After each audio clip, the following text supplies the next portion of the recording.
How are you in Oldish Land today? Welcome to our new viewers and welcome back to those of you who have been with us before. I hope you've had a good week. The last time I spoke with you, I was at the International Federation on Aging conference. My mind is just popping with all of the stuff that I learned there and the wonderful people that I got to meet. There are recipe books on the way to me from a colleague that I met in Australia, and she has written books specifically on dietary and nutritional needs of aging seniors. So that's something I'm going to read through and bring to you. But on today's show, we're going to take a look, as always, at some of the articles that we've published. We're going to look at a product that I've been reviewing for you as well. And we're going to talk about when the right time is for a senior to leave home, because there is a right time. Okay, first of all, I'm going to actually show you the articles by showing you our website. Let me turn off those things so that you don't see them. There we go. So for those of you who may not have seen our website before, this is what it looks like, and that is theoldish.com. And over here is where you sign in or join. Join is a free thing, as I'm sure I have said many times before on this show. So you can join, but up here in the toolkit are some free resources, but they're things like medication checklists and home safety checklists and things that you actually do. You add information to them, and that information is nobody's business but yours. That's why you need a password. So I'll leave that with you, but let's take a look at what's inside here. The right time to move to a retirement community. That's what we're going to talk about today. Offering assistance to elderly adults more safely is the word that you're not seeing there. And that's actually really important. Debates surrounding the practice of palliative sedation. So do you know what the difference is between palliative sedation and medically assisted suicide? Or is there much of a difference? Do you know? Read the article and find out. In the Health Channel, women fare better after a heart attack under female doctors. Now, we published that on our Facebook page, and there's been a lively discussion. And I would say that most of the people who have posted there do agree with the results of the study, that they fare better with a female doctor. Female doctors seem to understand women's issues, not surprisingly, a little better than men do. I will also point out, though, that doctors, when they're in medical school, still spend precious little time on issues related to aging. So anyway, read that article and find out about women who do better with female doctors if they're having a heart attack. Incontinence is not a normal part of aging. Do you think it is? It's not. Neither is falling. And both things seem to be intrinsically tied to the process of aging. Neither one is a normal part of aging. This article in particular focuses on incontinence and the fact that it is indeed not a normal part of aging. Beware of healthcare booze. Now, I think we talked about that on our last show that we did from this studio. It seems, just for those of you who were not with us a couple weeks ago, people are setting up booths at healthcare fairs and here and there, and they're putting themselves out as giving services that are related to healthcare to aging seniors. But in the process of doing that, they're collecting data from the seniors who come to their booths. So don't be fooled by that. Don't give personal information to anyone. All right, so there is our website with some of the articles that we've published. There's another one I want to draw your attention to. You know those hand sanitizers that we all use religiously?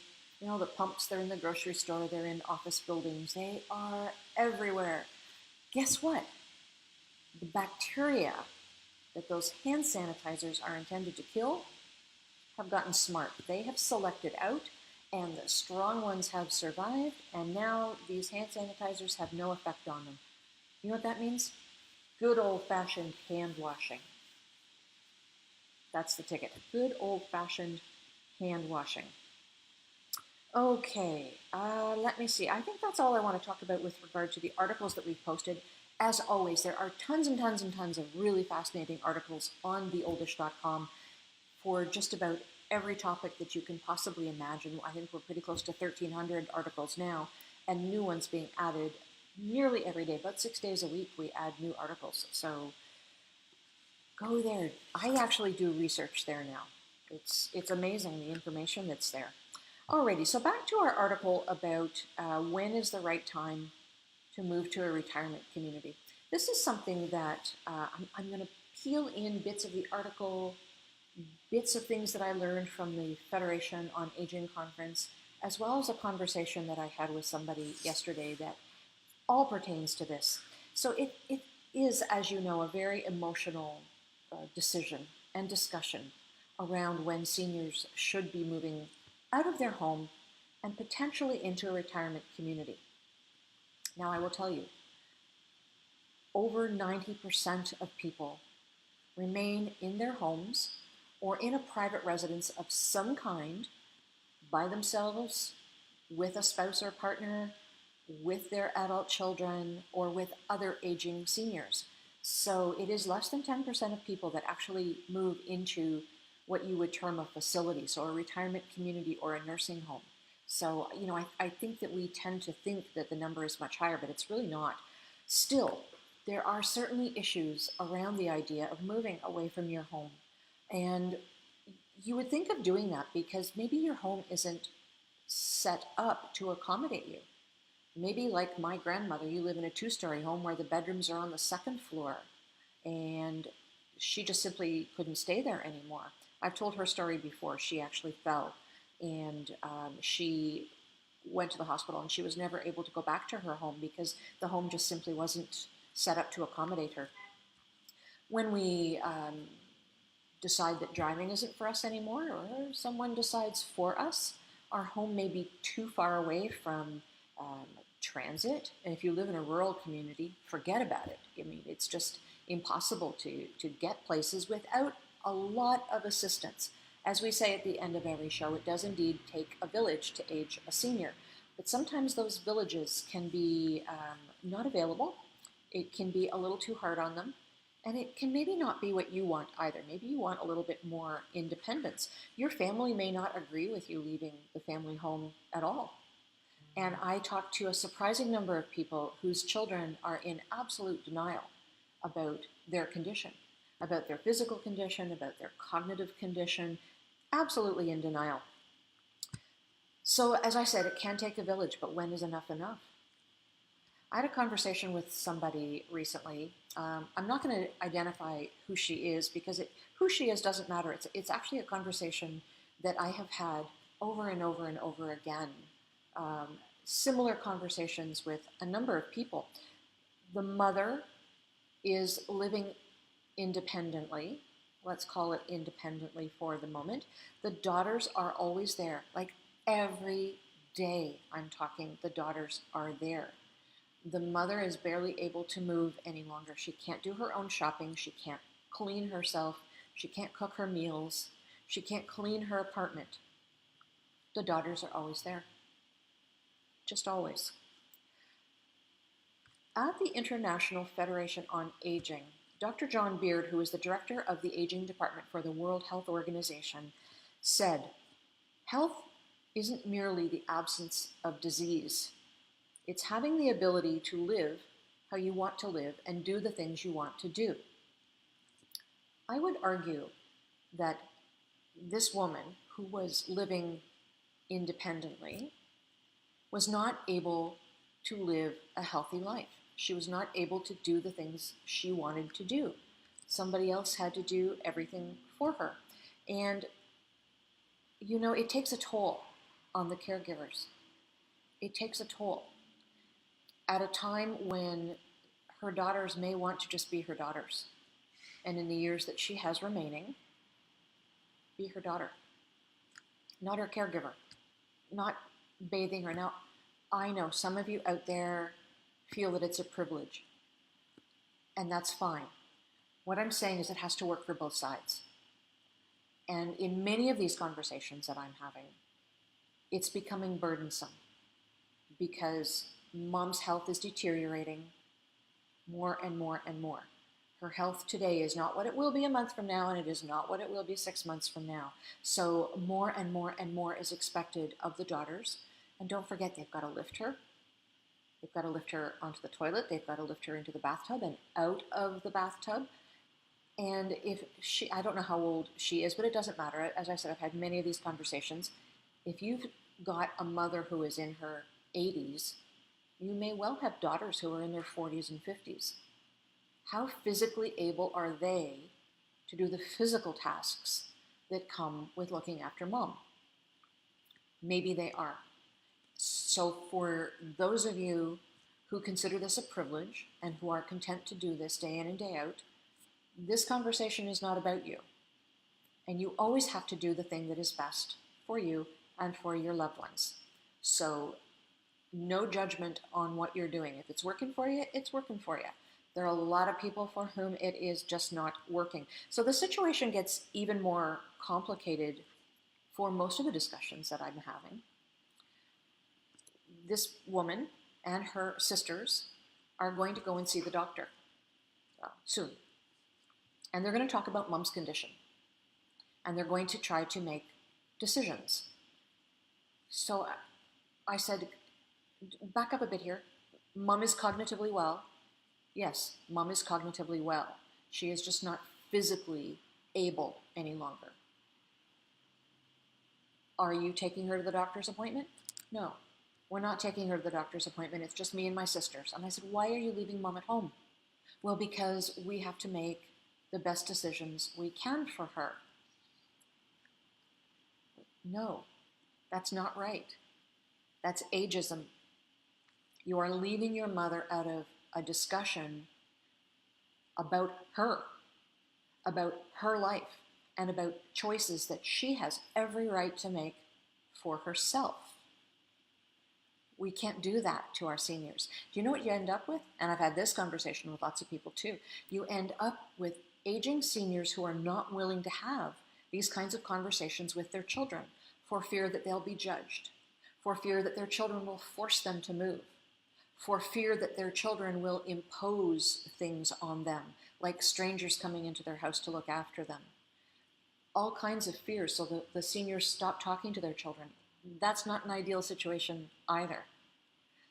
It's a very complex issue, terribly complex issue. So in the end of the discussion I just had the other day, the daughter that I was speaking with saw all the points that I was making and understood that, first of all, language has meaning. We have to make decisions about my mom. Needs to be changed to, we need to make decisions with my mom. Because make no mistake, mom needs to know the toll that her care is taking on her daughters. It's not a fair conversation if mom doesn't know that. So the daughters need to be dead honest with mom and tell them what their issues are. They have full-time jobs. They may still have children that they're raising. They may have grandchildren that they're expected to look after. That's a whole other discussion. But they have lives. And that's what our parents raised us to do, is grow up and have a decent job and have independent lives. They're not independent anymore if they're looking after mom. So mom is taking their independence away. If it's okay with the kids, then it's okay. It was not okay with this woman I was speaking with the other day. It was impacting her life to the point where she was telling me about it. I'm not a stranger to her, but we don't socialize. I'm not her buddy. She simply knows what I do. And that's fair. That's fair. I get a lot of people who know what I do and they want to have these conversations and kind of run things by me. And I don't mind that. I don't mind that a bit. I'm not a counselor. I'm not a social worker. I'm not licensed to do any of that stuff. But I have a slightly different perspective where, if the problem isn't needing a licensed professional or a doctor, I can maybe add some insight from the other side of the room, if you will. So anyway, the story can get very, very complicated for your family. So I would encourage all of you out there to make sure that you are in a place where you're able to have honest conversations with your children and with your parents. As this article about moving to a retirement community will tell you, there's a window of opportunity. You can live independently and be well to a certain point. As soon as your physical challenges or your cognitive challenges start to become increasingly worse, you may not qualify for retirement living anymore. What you may qualify for is the nursing home, which is what everybody wants to avoid. We can't all avoid it. But, had the decision been made for some people to move into a retirement community sooner, it's quite possible that they may have a greater number of years, months in some cases, but definitely years in other cases, of good health, where they don't need to move into the area of the facility where greater care is provided. Okay? Don't diminish social isolation. When people are living on their own and they can't get out, that social isolation has an impact on their health. It has a direct impact on their health. And that's something you need to pay attention to. All right, enough of that. I'm just going to say, have honest conversations. Be honest with yourself. Be honest with one another. And the right thing will come to you. All right, I've been doing a product review on this little gizmo. It is called a night owl. Now, a night owl, we've talked here many times before about people who get up in the night to go to the bathroom and they don't turn on lights. And sometimes they fall. Sometimes they trip over the cat or the dog, or they have to pee so badly that they dribble and they slip on the pee that falls on the floor. I mean, that doesn't sound nice, but it's the reality of it. And I encourage people to turn on lights. People are very reluctant to turn on lights. They think it's going to wake them up too much. They think it's going to disturb their partner.